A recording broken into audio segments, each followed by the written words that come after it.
Europe, a continent where fairy tale castles touch the clouds, where coastlines sparkle like gems, and where every city feels alive with history and heart. But among its 44 nations, a few rise above the rest, not just for their landmarks, but for the feeling they leave in your soul. In today's journey on Movix Tales, we'll explore 10 of the most breathtakingly beautiful countries in Europe. From snow-capped Alps to sunlit shores, from medieval streets to quiet mountain lakes, each one tells its own story of wonder.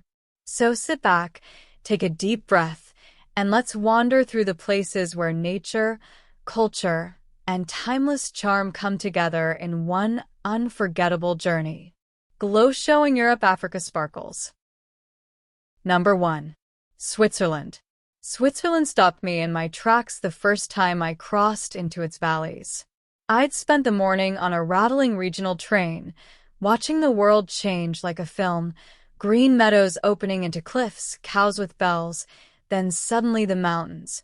Massive, silent, impossibly white even in late spring.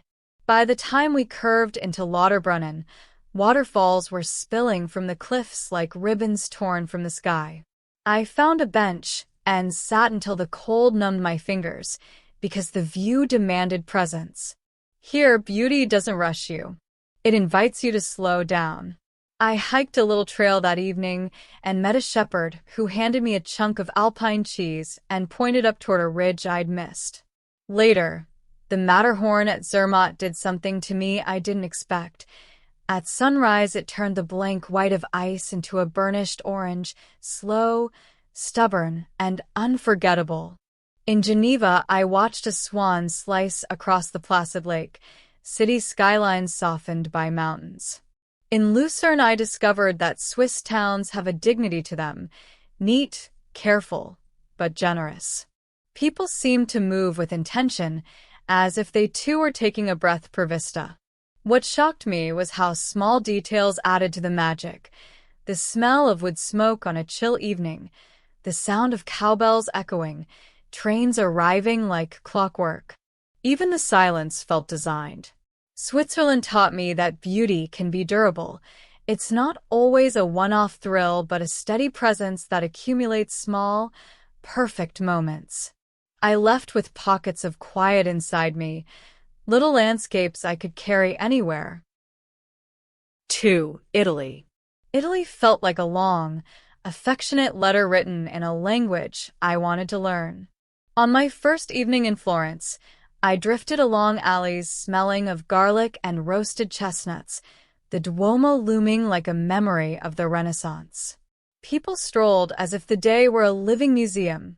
Cafes spilled into streets, talk and laughter making a soft soundscape. I remember buying a tiny espresso and watching an elderly woman slow dance with her shopping bag, utterly undisturbed by an audience of tourists. That everyday poetry felt more Italian than any museum. I took a slow drive along the Amalfi Coast that left my palms sticky with lemon gelato and my head full of impossible cliffside villages. The houses stacked vertically, daringly, like colorful postcards pasted onto the rocks. In Sicily, I ate fresh sardines on a wooden bench and listened to an old man tell stories about the sea, how the coast had kept both his livelihood and his childhood. Each bite of food felt like a conversation with history. Pizza that tasted like sunlight, pasta that had been pulled like a ritual. Beyond the famous cities, the countryside taught me the real pace of Italy. In Tuscany, I followed a road lined with cypress trees until I lost the map and found a tiny winery where the owner fed me bread and talked about harvest seasons like old friends. The Dolomites showed a wilder face of the country, jagged peaks that turned pink at dusk, alpine huts with knitted curtains and steamy bowls of soup. Italy's beauty lives in its contradictions, ancient and immediate, loud and intimate. Its art is not just in museums, but in the gestures of daily life, how strangers greet one another, how meals become ceremonies, how a town's piazza can feel like a living room. Italy taught me to look for beauty in the ordinary, because here, even ordinary is extraordinary. Number 3. Greece. Greece felt like an invitation to live closer to the sky. I remember stepping off the ferry on Santorini and being swallowed by color. The brilliant white buildings and cobalt domes, the sea stretching in a sheet of glass below. I walked narrow stone paths that curled like ribbons, and every time I turned, the view offered a new surprise. A chapel, a cliff, a rooster on a rooftop, a cat dozing in a lane. At night, the sunset in Oia made people hush. Tourists, vendors, locals. Every face tipped toward the horizon. Athens, in contrast, taught me resilience. The Acropolis rose stoic above the city and somehow made the chaos below feel small and tender. I sat in a shaded courtyard while a professor described Plato's view with the kind of gentle conviction that made history concrete. Crete offered another rhythm entirely, wild mountains and quieter tavernas where dinner could last until midnight, conversations flowing like wine. There I ate in a family kitchen where hospitality was a verb, bread broken, olives passed, stories traded. I left with a roasted fish recipe tucked in my memory and the feeling that time had stretched just enough to breathe. The island surprised me with their variety. Windswept Mykonos with chic nights, Naxos with old marble and slower days, Corfu with Venetian echoes. But the common thread is sea, an omnipresent companion that shapes everything: light, salt in the air, food, song. Greece's beauty is both ancient and immediate. You feel the weight of history and the buoyancy of now, both at once. Greece taught me that beauty can be elemental, layered in wind, wave, ruins, and the warmth of people who make place itself feel like a home. Number 4. France. France taught me how to love the small luxuries of life. Paris at night feels like an arranged performance. The Seine reflecting lights, small groups gathered under bridges, musicians filling corners with sound. I wandered into Montmartre one afternoon and found a painter setting up his easel as the light softened. The scene felt like something timeless repeating itself. But France goes far beyond Paris glamour. In Provence, I was swallowed by fields of lavender, so dense the air hummed. A farmer invited me to taste honey warm from the comb. The flavor was a quiet explosion, floral and honest. In the Loire Valley, I biked past chateaux that looked as if they had been folded into the landscape with care. Each estate had its own story. Gardens tended like promises, stone walls patinaed with lore. The French Alps gave me a different kind of reverence, hiking glacial paths with breath fogging in the cold, then finding a wooden chalet where strangers shared soup around a central stove. There's a gentleness to that alpine hospitality, a warmth that softens the harsh weather outside. Bordeaux taught me stillness, vineyards rolling in quiet green waves, aging barrels scenting the air, and the slow ritual of tasting wine as a study in patience. In Normandy, I watched the tide sweep the beaches and sobbed at the scale of history traced in the sand. France's beauty is heavily layered. Art, cuisine, history, and landscape braided together. What stayed with me wasn't a single monument, but dozens of tiny, impeccable moments. A pastry flaking on the tongue, a street musician's perfect note, the scent of thyme on a hillside. France taught me that elegance can be unpretentious when it's lived daily. Number 5. Norway. Norway arrived in my life like a whisper and then a roar. My first fjord, Geiranger, pulled me into a landscape that seemed to have been peeled from a dream. Water dropped in long curtains from cliffs, and the tiny farms clung to slopes with a stubbornness that made me smile. I took a small boat close to a waterfall and felt a cool mist sting my face. a baptism into wildness. Then came the night sky in the north, which I'd imagined but not understood until I watched it unfold. In Tromsø, I sat bundled in layers with a thermos at my side, waiting for hours under a cathedral of stars. And then the aurora arrived, ribbons of green and violet unfurling like a living painting. It felt private, intimate, as if the sky had chosen to speak to a small group of witnesses. Oslo surprised me with how it managed to be modern and natural at once. I walked from design districts into forest trails within an hour. It's a country that treats nature like a neighbor, respected, close, and never far away. Driving the coastal roads, I found tiny fishing villages where the simplest meals, cod grilled over coals, tasted like a memory in the making. Then the Lofoten Islands, jagged peaks rising from glassy seas, small red cabins clustered on shores like punctuation marks. I hiked a ridge and thought about the scale of the world, how mountain, sea, and sky can make a single person feel both insignificant and full of wonder. Norway's beauty is not decorative, it's elemental. It feels honest and enormous, and the country's quiet confidence taught me to listen for beauty rather than just to see it. Number 6. Spain. Spain's beauty struck me in rhythms, flamenco feet tapping, church bells marking the hour, teenagers filling plazas at midnight with laughter. Barcelona was an architecture lesson in color. Gaudy-esque buildings curved and breathed, mosaics turning facades into living art.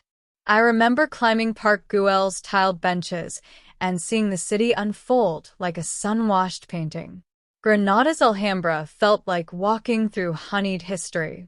At sunset, the palace glowed copper and rose, its carved courtyards whispering 1,000 quiet lives. In Andalusia, I felt the pulse of Spain. Long afternoons, siestas, late nights, and a food culture that honors both abundance and improvisation.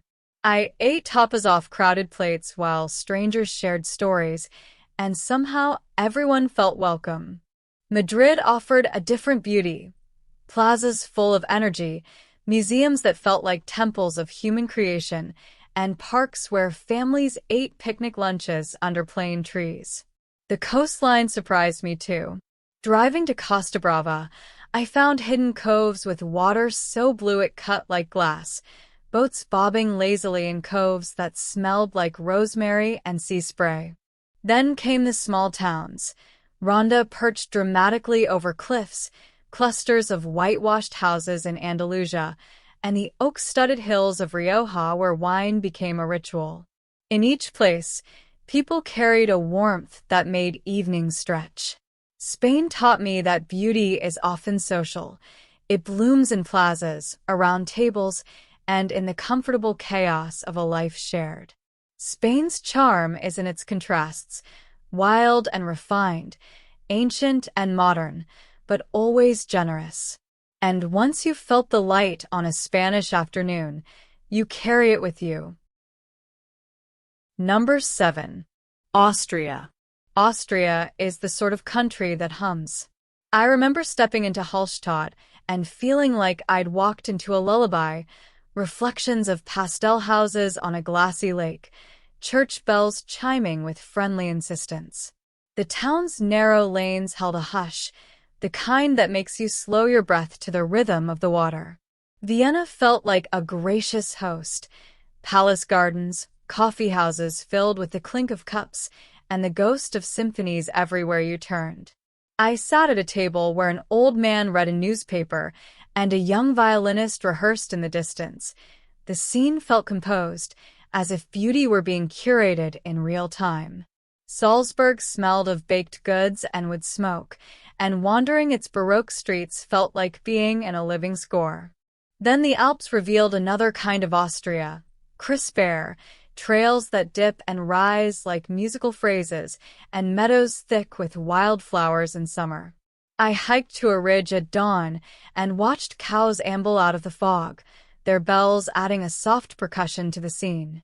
In winter, the ski towns glittered with lights and laughter, evenings warmed by stoves, people sharing stories over steamed stews. Austria's beauty rests on balance. Culture and nature blend so well that neither overshadows the other. It's a place where a city concert can segue seamlessly into a mountain hike. The country taught me that beauty can be orchestrated, composed of small, intentional moments that, when combined, become something grand and quietly unforgettable. Number 8. Iceland. Iceland is where the world feels freshly made. Driving its ring road was a lesson in surprise. Fields of moss like green velvet, black sand beaches that absorb light, steaming vents that smell faintly of sulfur. I parked near a cliff one afternoon and watched puffins wheel in the wind. Their small bodies felt improbably buoyant against such a cinematic backdrop. There were geysers that erupted like clockwork, and at Gullfoss the water thundered with a physical presence I felt in my chest. I stood inches from boiling steam and knew my idea of wild had to expand. The glaciers glittered blue and ancient, a reminder of time's slow artistry. Jökulsárlón's ice lagoon held floating sculptures, chunks of glacier glinting like stained glass under a cold sun. The blue lagoon offered a gentler magic, milky turquoise water steam-wreathed under a pale sky. I floated against a mineral-smoothed rock and felt the world narrow to the rhythm of the water. On a different night, I lay static in the snow and watched the aurora overhead. This time in Iceland, the sky seemed to move with an intention, its colors pulsing like the breath of the planet. But beyond landscapes, Icelanders themselves carry a warmth that disarms. Locals told me stories of sagas and storms, of resilience and quiet humor. Here, beauty is not only visual, it's a relationship with land that refuses to be tamed. Iceland reminded me that the planet still has places that feel otherworldly, places where every element is a character in its own story.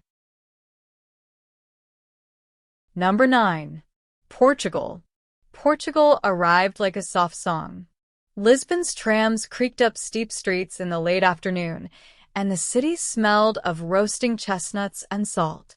I remember leaning into an alley and hearing Fado, a voice singing of longing so pure it made my throat ache. The city's pastel facades with azulejo tiles glittered in slanting light, while the Tagus River caught sun like scattered coins. Porto hugged the Douro, wine cellars lining the bank where port barrels aged in patient rows. I tasted a tawny port that tasted of autumn and conversations. In the south, the Algarve unfurled cliffs so golden they seemed painted. I swam in coves where the sea held a silence like glass, and the cliffs made small amphitheaters for the sunset. Sintra surprised me most with a fairy tale quality. Palaces rising from misty forests, colors bleeding into green valley. I wandered through gardens and felt as if I'd stepped into a myth. Portugal's food moved me. Grilled sardines, pastel de nata so buttery it melted into memory, small cafes where the espresso felt like a pulse. What struck me was the country's humility. Portugal doesn't scream, it whispers. Hospitality here is gentle, like an offer you accept without thinking. People slowed down, exchanged stories easily, and welcomed me like a neighbor. Portugal taught me that beauty lives in simplicity, in good bread, a clean coastline, and music that makes you feel less alone. Number 10. Croatia. Croatia greeted me with stone and sea.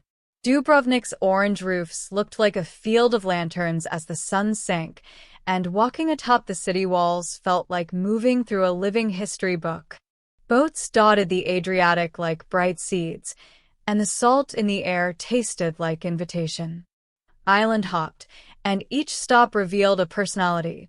Var's lavender-scented evenings and chic seaside bars, Corcula's sleepy streets where grandmothers swept doorsteps with careful hands. This is wild beaches and quiet coves. I ate at family-run canobas where the catch of the day arrived hot and simple, and locals laughed, palms stained with lemon and olive oil. Plitvice lakes stopped my breath. Walking along wooden boardwalks that looped across emerald pools, I felt like I was inside a watercolor. Water cascaded over tiers and glints of turquoise, and the smell of wet moss filled the air like incense. In the evening, a small fisherman village offered grilled fish and raquija, and people told stories of the sea that sounded older than language. Driving the Dalmatian coast, the road hugged cliffs and offered postcard views at every turn. I stopped to photograph, but no image could capture how the light hit the water that day, so I put the camera down and watched instead. Croatia's beauty rests in its honesty. Unvarnished coastlines, honest food, laughter that spills late into the night. It's a country that makes you slow, breathe, and then decide to stay a little longer. And that's Europe, a continent that never runs out of beauty, wonder, and magic. From the mirror lakes of Switzerland to the fiery sunsets of Greece, every country here holds a piece of your heart before you even realize it. Traveling through Europe taught me something simple yet powerful. Beauty isn't just about what you see, it's about what you feel. So, whether you're exploring bustling cities or silent mountains, remember this: the most beautiful places aren't always the most famous. They're the ones that change you. Which of these European gems would you visit first? Drop your answer below, and don't forget to like, subscribe, and join me again on Movix Tales, where every journey tells a story. Glow showing Europe, Africa sparkles.